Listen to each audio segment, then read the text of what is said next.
Hello guys, welcome back to channel Momita family. Radhe Radhe বন্ধুরা।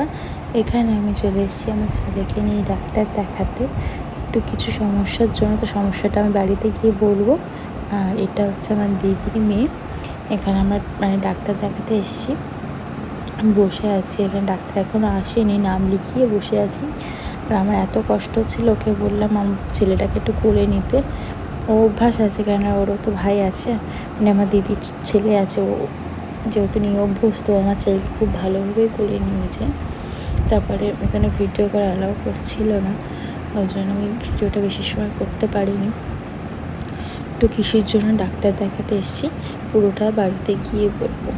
তার আগে এখানে দেখুন, ওরা দুইজন মিলে আমার ছেলেকে ঘুম পাড়াতে ব্যস্ত। একজন এটা আনছে, সেটা আনছে, বালিশ আনছে, কাঁথা আনছে, আর ও বুকের উপরে থাবিয়ে ঘুম পাড়াচ্ছে ভাইকে।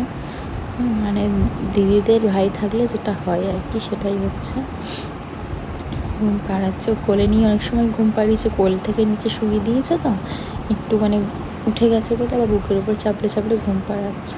তো মেন কারণটা বলি, তোমরা দেখতেই পেলে ছেলেকে ডাক্তার দেখাতে নিয়ে গেছিলাম। তারপর দেখতে পেলে দুজন মিলে কীভাবে ভাইকে ঘুম পাড়ানোর চেষ্টা করছিল। একজন হচ্ছে আমার দিদির মেয়ে, আর একজন হচ্ছে আমার মেয়ে। ছোটো যেটা সেটা হচ্ছে আমার মেয়ে, আর বড়টা হচ্ছে আমার দিদির মেয়ে। তো যার জন্য ভিডিওটা করা, প্রথমে সূত্রপাতটা বলি কোথা থেকে। প্রথমে সূত্রপাতটা হচ্ছে কালকে আমার একটা পুজো বাড়ি নিমন্ত্রণ ছিল, ঘরে ওঠা, নতুন ঘর করেছে, ঘরে উঠবে, সেই ঘরে ওঠা পুজো ছিল। তো ইনভাইট ছিল, সেখানে গেছিলাম। তো সেখানে মেনুটা আগে বলি। মেনুটা ছিল ফ্রাইড রাইস আর ভেজ ডাল। অবশ্যই সেটা মুগ ডাল দিয়েছিল, ভেজ ডাল, আর আলুর দম, চাটনি, পাঁপড়, মিষ্টি ছিল।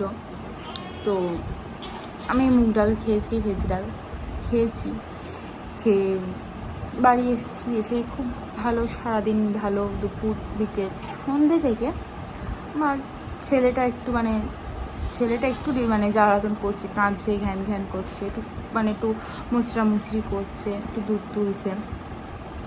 তো আমাদের বাড়ির বয়োজ্যেষ্ঠ যারা আছে তারা বলছে যেটা আমার জন্য হচ্ছে, কেন আমি মুগ ডালটা খেয়েছি, হয়তো গ্যাস হয়ে গেছে বা পেটে ব্যথা করছে। শুধু এটাই না, বাড়িতে এটা আমার চলতেই থাকে যে এটা খাস না, ওটা খাস না, এটার জন্য ওটা হবে, ওটার জন্য ওটা হবে। তো আমার হাজব্যান্ড কালকে বললো তুমি একটু ডাক্তার দেখিয়ে এসো, আর এটা নিয়ে খোলাখুলিটা আলোচনা করে এসো, কি বলে ডাক্তার। চাইল্ড স্পেশালিস্ট আমার ছেলেকে যেটা আমি যাকে দেখাই আর কি। তো গেছিলাম আজকে।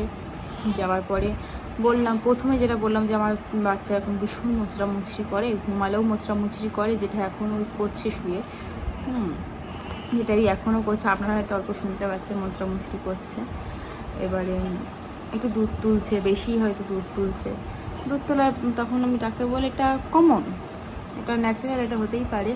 বাচ্চাদের 5-6 মাস 4 মাস যতদিন না হচ্ছে ততদিন এই মোচড়ামুচড়ির ব্যাপারটা চলতেই থাকে। আর বাকি রইল দুধ তোলার ব্যাপারটা, ওটা বাচ্চারা যদি বেশি খেয়ে ফেলে, পরিমাণে বেশি যেটা খেয়ে ফেলে, সেটাই ওরা নাকি তুলে দেয়, যেটা ডক্টর বলল, সেটাই নাকি ওরা তুলে দেয়। তো তারপরেই বললাম যেটা আমার সমস্যা, আমার বাড়ি যেটা সমস্যাটা চলছে, এটা খেতে দিচ্ছে না, ওটা খেতে দিচ্ছে না, খাওয়া নিয়ে ভীষণ একটা আমার বাড়ি একটা ব্যাপার চলছে। তখন আমি ডাক্তারকে জিজ্ঞাসা করলাম যে আমার খাওয়া নিয়ে বা আমার জন্য আমার বাচ্চার কি কোনো প্রবলেম হতে পারে। তখন ডক্টর স্ট্রিক্টলি বলে দিল যে না, আমার খাওয়ার জন্য আমার বাচ্চার কোনো সমস্যা হবে না। যদি আমার কোনো সমস্যা না থাকে, আমার যদি কোনো কিছু স্যুট না করে, যদি আমার গ্যাস হয়, তাহলে সেটা আমি অ্যাভয়েড করতে পারি। কিন্তু আমার গ্যাস হচ্ছে বলে যে ওর গ্যাস হবে, আমি জল খাচ্ছি, আমার ঠান্ডা লাগছে বলে কি আমার বুকের দুধ খেলে, ওর ব্রেস্টফিড করলে ওর ঠান্ডা লেগে যাবে, এমন কোনো কিছু নেই। আমরা যেটা খাই আর ও আমার থেকে যেটা পায়, ব্রেস্টফিড যেটা করে, সেটা নাকি ফিল্টার হয়েই যায় যথারীতি। আমার যদি সহ্য হয় আমি খেতে পারি, আমার যদি গ্যাস অ্যাসিডিটি না হয় তাহলে সেটা আমি খেতে পারি। মানে আমার যদি কিছু না হয়, আমার জন্য অ্যাকচুয়ালি মানে মেন ব্যাপারটা আমার খাওয়ার কারণে আমার বাচ্চার কিচ্ছু হওয়ার কোনো চান্স নেই। এবার বাড়ির লোককে এটা কে বোঝায়, আপনারাই বলুন। তো এইটার জন্যই আমার মেন আজকে ডাক্তার দেখাতে যাওয়া। এমনি বাচ্চা ঠিক আছে, না বাচ্চা ঠিক আছে, সুস্থ আছে, ভালো আছে। হ্যাঁ, ভগবান করুক ওকে আরও সুস্থ রাখুক। যে মশলামশির ব্যাপারটা, দুধ তোলার ব্যাপারটা, ওকে ঢেকুর তোলাতে হবে, 2-3টা করে ঢেকুর তোলাতে হবে। ঢেকুর তোলার পরেও যে ছেড়ে দেবেন এমন না, ডাক্তার যেটা বলো ঢেকুর তোলার পরেও আরও আধা ঘন্টা ধরে ওকে চাপড়াতে হবে, পিঠে যেটা করে চাপড়াতে হবে, পেটে এক্সট্রা যেটা পেটে গ্যাস হচ্ছে সেটা ওদের বেরিয়ে যাবে। আমার ছেলে কাঁদছে। তো ভিডিওটা এত অবধিই ছিল। আশা করি ভিডিওটা আপনাদের জন্য খুব হেল্পফুল হবে, বিশেষ করে নিউ মমসদের জন্য, নতুন বাচ্চার মায়েদের জন্য।